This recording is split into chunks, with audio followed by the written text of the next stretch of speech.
என்பதற்காக, உலகத்தில் தலை நிமிர்ந்து இருக்க வேண்டும் என்பதற்காக ஒரு ரூபாய் தான் எங்களால் கொடுக்க முடியுமா சகோதரர்களே? அந்த ஒரு ரூபாவையாவது கொடுத்து எங்களால் முடியுமான முயற்சியை செய்து அந்த இஸ்லாத்தை கட்டியெழுப்புவதற்கு நாங்கள் செலவழிப்போம். அல்லாஹ்வுடைய பாதையில் செலவழிக்கின்ற போதோ அல்லாஹ் தாராளமாக கொடுப்பவனாக இருக்கிறான். அல்லாஹ் சொல்கிறானா இல்லையா? மன் ஸல்லதி யுக்ரிதுல்லாஹ கர்தன் ஹஸனன் ஃபயுதாயிஃபு லஹு அலாஃபன் கஸீரா.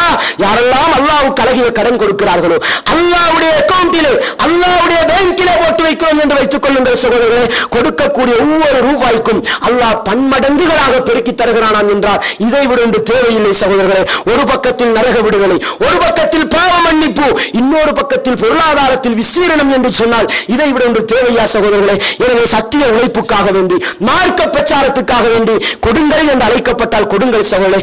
ஏனென்றால் இன்றைக்கு சர்வசாதாரணமாக இலங்கை இதை சொல்லித்தானாக வேண்டும்.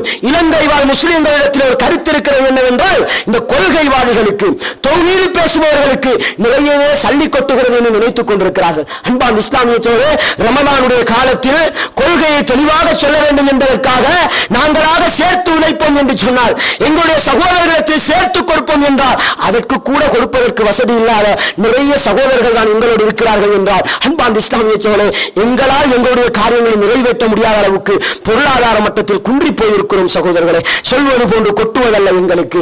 நாங்கள் கஷ்டப்பட்டு சேர்த்து வசூலித்து செய்யக்கூடிய தஅவா தான் இன்றைக்கு எங்களுடைய தஅவாவாக இருக்கிறது தவிர மற்றவர்கள் சொல்வது போன்று கொட்டுகின்ற தஅவா எங்களுடைய தஅவா கிடையாது. எனவே அன்பான் இஸ்லாமிய சோழே, இஸ்லாத்தை கட்டியெழுப்புவதற்காக ஏதாவது உதவி கேட்கப்படுகிறதா, மனதார தாராளம் கொடுத்து விடுங்கள் சகோதரே. எனவே இந்த அடிப்படையில் அல்லாஹ்வுடைய விசாலமான அந்த மன்னிப்பை பெற்று நரகத்தை விட்டு தூரமாகி சுவனத்தை அடைந்து கொள்வதற்கு வல்லவன் ரஹ்மான் எனக்கும் உங்களுக்கும் எல்லா இஸ்லாமிய சகோதர சகோதரிகளுக்கும் அருள் புரிவானாக.